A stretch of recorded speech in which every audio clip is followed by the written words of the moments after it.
بسم اللہ الرحمن الرحیم۔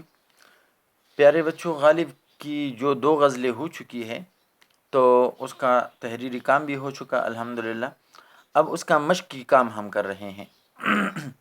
یہ غالب کی دونوں غزلیات پر مشتمل آپ کی کتاب میں جو مشق ہے تو یہ اس کا تحریری کام ہے۔ تو آپ نے تشریحات کے بعد جو اگلا پیج ہے اس پر اوپر بالکل اسی طرح مشق لکھیں یا سوالات جوابات لکھیں، سامنے اس کے بریکٹ میں غالب لکھیں اور سوالات یہاں سے شروع کریں۔ سوالات جوابات کی ہیڈنگ دے دیں۔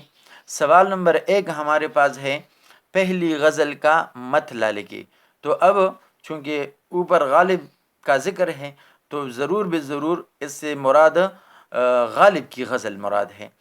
تو پہلی غزل کا مطلع لکھیں تو ہم جواب لکھیں گے کہ پہلی غزل کا مطلع مندرجہ ذیل ہے، اور پھر آپ نے بالکل اسی طرح یہ نشان دینی ہے۔ یہ جب آپ نثر میں کوئی شعر ایڈ کرتے ہیں تو اس طرح کا نشان دیتے ہیں اور پھر شعر لکھتے ہیں۔ ہم لکھیں گے پھر مجھے دیدہ تر یاد آیا، یہ پہلی غزل کا پہلا شعر ہے، مطلع ہے دل جگر تشنہ فریاد آیا۔ اچھا جی، اس کے بعد آپ لوگوں نے سوال نمبر 2 لکھنا ہے۔ پہلی غزل کے 5ویں شعر کے مطابق پہلی غزل میں جو 5واں شعر گزرا ہے، کوئی ویرانی سی ویرانی ہے دشت کو دیکھ کر گر یاد آیا، اس شعر کی طرف اشارہ ہے۔ تو پہلی غزل کے 5ویں شعر کے مطابق شاعر کے گر اور دشت میں کون سی خصوصیات پائی جاتی ہے یا کون سی خصوصیت مشترک ہے؟ اچھا جی، جواب ہمارا ہوگا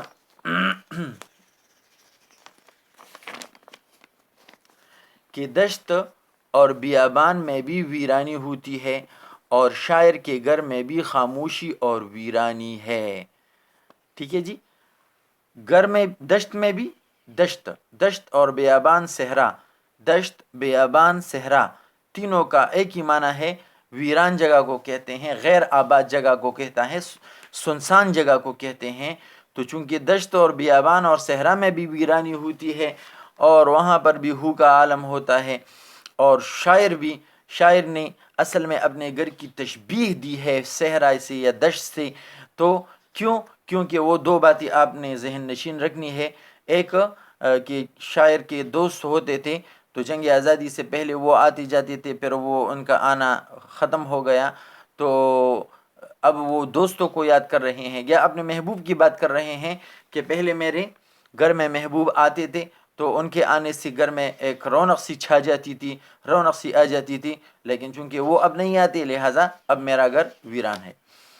اچھا جی، اگلا سوال ہے دوسری غزل کے دوسرے شعر میں دوسری غزل دوسرا شعر میں محبوب کے وعدے کو جھوٹ جاننے کی کیا دلیل پیش کرتا ہے؟ تو ہم لکھیں گے کہ مرزا غالب محبوب کے وعدے کو جھوٹ جاننے کی یہ دلیل پیش کرتا ہے کہ اگر محبوب کا وعدہ سچا ہوتا تو میں خوشی سے مر جاتا۔ یہ سوال۔ اگلا سوال ہے دوسری غزل کے 4تھے شعر میں شاعر اپنے دوستوں سے کیا گلا کرتا ہے؟ جی، شعر تو آپ کے ذہن میں ہوگا بھی، بڑا پیارا اور تقریباً ضرب المثل کی حد تک مشہور شعر ہے کہ شاعر اپنے دوستوں سے کہ کوئی غم گسار ہوتا، کوئی چارہ ساز ہوتا، یہ کہاں کی دوستی ہے کہ بنے ہے دوستنا سے، اس کی طرف اشارہ ہے۔ تو دوسری غزل کے 4تھے شعر میں شاعر اپنے دوستوں سے کیا گلا کرتا ہے؟ اس شعر میں شاعر اپنے دوستوں سے گلا کرتے ہیں کہ میرا علاج کرے، یعنی میرے لیے کوئی راستہ نکالے، اور ہمدردی کرنے کے بجائے مجھے نصیحت کیوں کرتے ہو؟ یعنی تمہیں تو میرے ساتھ ہمدردی کے 2 بول بولنے چاہیے، مجھے نصیحتیں نہ کریں، انہیں میری مدد کرنی چاہیے۔ اچھا جی، یہ تو یہاں پر ختم۔ اگلا شعر، سوال ہے مجنون نے سنگ اٹھایا تو شاعر کو اپنا سر کیوں یاد آیا؟ مجنون نے مجنون نے سنگ اٹھایا، مجنون پہ سنگ اٹھایا تو شاعر کو اپنا سر کیوں یاد آیا. یہ مجنون پہ ہے.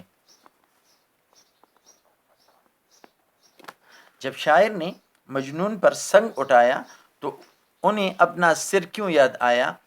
تو جب شاعر نے مجنون کو مارنے کے لیے پتھر اٹھایا تو اسے اپنا سر اس لیے یاد آیا کیونکہ اسے خیال آیا کہ وہ بھی محبوب کی محبت میں مجنون بن سکتا ہے. یعنی عشق و محبت میں اس کی حالت بھی یہی ہو سکتی ہے. عشق و محبت میں اس کی حالت تک پہنچ سکتا ہے اور لوگ اسی بھی مار سکتے ہیں. اس لیے وہ اس ارادے سے باز آیا کہ اگر اب اس کو درد ہوگا تو ضرور یہی درد کل مجھے بھی سہنا ہے، لہٰذا انسانی ہمدردی کے ناطے انہوں نے یہ اپنا ارادہ ترک کر دیا. اچھا جی، آپ کا اگلا سوال ہے مندرجہ ذیل الفاظ کے متضاد لکھیے. آپ کو مشق میں آپ کتاب دیکھ سکتے ہیں، مشق میں آپ کو الفاظ دیے ہیں کہ ان کے الٹ لکھے، ان کے اپوزٹ لکھے. تو ہمارا جواب ہوگا الفاظ متضاد: جھوٹ، سچ، شب، روز، دوستی، دشمنی، غم، خوشی، زندگی، موت، ویرانی، آبادی. ویرانی، آبادی. اچھا جی، اگلے پیج پر ہے آپ کا اگلا سوال ہے مجاز مرسل کی تعریف کریں اور امثال لکھیں. مجاز مرسل یہ آپ کے گرامر کا اہم سوال ہے. گرامرز میں آتا رہتا ہے کہ یہ جو چار چیزیں ہیں، چار چیزیں یہ اصطلاحات میں آتے ہیں: ایک تشبیہ، ایک استعارہ، ایک مجاز مرسل اور ایک کنایہ. تو اس سے پہلے استعارہ اور تشبیہ کے بارے میں ہم پڑھ چکے ہیں. حمد کے ذیل میں ہم تشبیہ کے بارے میں پڑھ چکے ہیں. پھر اس کے بعد آتش کی غزل میں ہم استعارہ پڑھ چکے ہیں اور ابھی ہم مجاز مرسل کی بات کریں گے. انشاءاللہ کنایہ بھی نیکسٹ غزل کی اینڈ میں آ رہا ہے، وہ بھی انشاءاللہ ڈسکس کریں گے. تو مجاز مرسل کی تعریف کرے اور مثالیں لکھیں. آپ نے ہیڈنگ دینی ہے مجاز مرسل اور یہ اس کی تعریف ہے: اگر کسی لفظ کو حقیقی معنوں کے بجائے مجازی معنوں میں اس طرح استعمال کیا جائے کہ حقیقی اور مجازی معنوں میں تشبیہ کے علاوہ کوئی اور تعلق پایا جائے، تشبیہ کے علاوہ کوئی اور تعلق پایا. یہ اہم بات ہے اس میں کہ تشبیہ کے علاوہ، تشبیہ کی نہیں کوئی اور تعلق ہوگا اور اس کی تقریباً 10-12 صورتیں بن جاتی ہے. تو وہ اس طرح ہے. مثال کیا ہے؟ سر سید نے قلم سے جہاد کیا. سر سید نے قلم سے، اب قلم سے تو جہاد نہیں ہو سکتا لیکن قلم سے جہاد کا کام کیا. تو یہ پہلی مثال. دوسری مثال: عامر نے پورا گلاس پی لیا. ابھی گلاس پینے کی چیز نہیں ہے لیکن اس سے مراد گلاس میں پڑی ہوئی چیز ہے، جو مشروب ہے، جو پانی ہے یا جو کچھ بھی ہے، تو اس کی طرف اشارہ ہے. عامر نے پورا گلاس پی لیا. اور تیسری مثال ہمارے پاس ہے: احمد نے کانوں میں انگلیاں ڈالیں.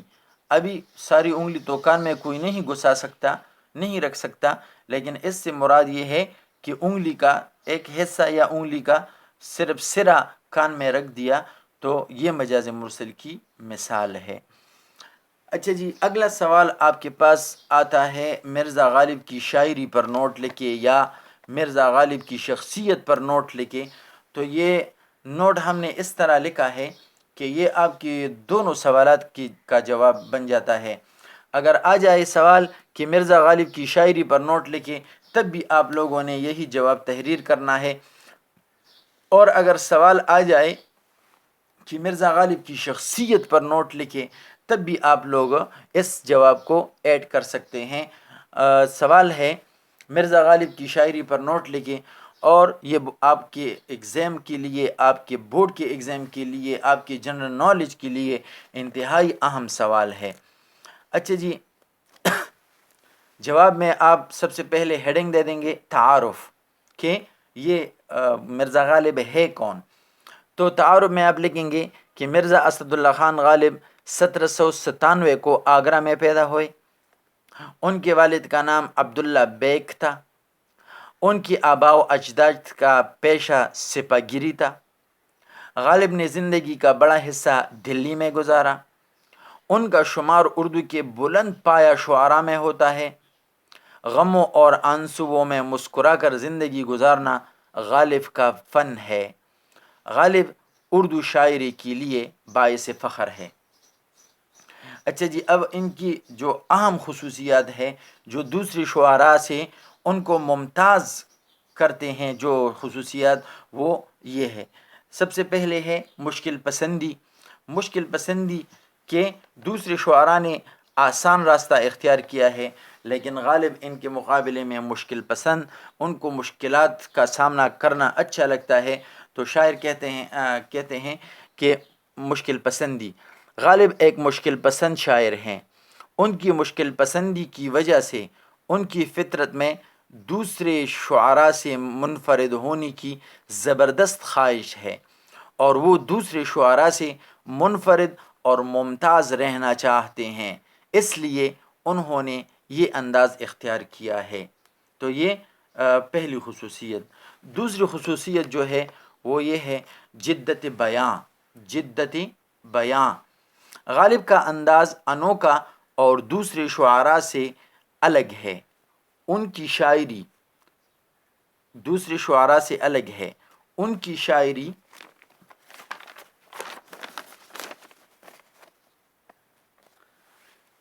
جدت بیاں اور شوخی ادا کا شاہکار ہے. جدت بیاں اور شوخی ادا کا شاہکار ہے. وہ پرانے مضامین کو بھی اس طرح نئے انداز سے پیش کرتے ہیں کہ حیرت ہوتی ہے. پرانے مضمون پرانا ہوتا ہے، کوئی پرانا ٹاپک ہوتا ہے جو دوسرے شعراء نے بیان کیا ہوتا ہے، لیکن ایسے نئے سرے سے نئے انداز میں بیان کرتے ہیں کہ مزہ آ جاتا ہے. اچھا جی، شوخی و ظرافت. غالب کی ظرافت ان کے خطوط کے علاوہ شاعری میں بھی اپنا رنگ دکھاتی ہے. وہ اپنے غم کو ظرافت کے پردے میں چھپا کر زندہ رہتے ہیں. آنسوؤں میں مسکرانا ان کی خاص خوبی ہے. آنسوؤں میں مسکرانا ان کی خاص خوبی ہے. اچھا جی، اگلی خصوصیت ہے ایجاز و اختصار. غالب کی کلام کی نمایاں خصوصیت ایجاز و اختصار ہے. وہ اپنے الفاظ کے انتخاب میں اپنا ثانی نہیں رکھتے. کم سے کم الفاظ میں زیادہ معنی سمو دینا ان کی شاعری کا کمال ہے. اور اس کے بعد ہے فلسفیانہ سوچ.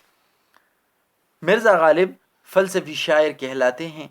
غالب زندگی کے حقائق کو فلسفیانہ انداز سے دیکھتے ہیں. ان کے کلام میں فلسفیانہ فکر پائی جاتی ہے. وہ بڑے آسان الفاظ میں فلسفی کی گہری بات بیان کر جاتے ہیں. وہ بڑے آسان الفاظ میں فلسفی کی گہری بات بیان کر جاتے ہیں.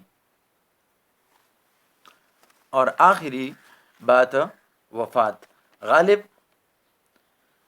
1869 کو وفات ہوئے اور دلی کی بستی نظام میں دفن ہوئے.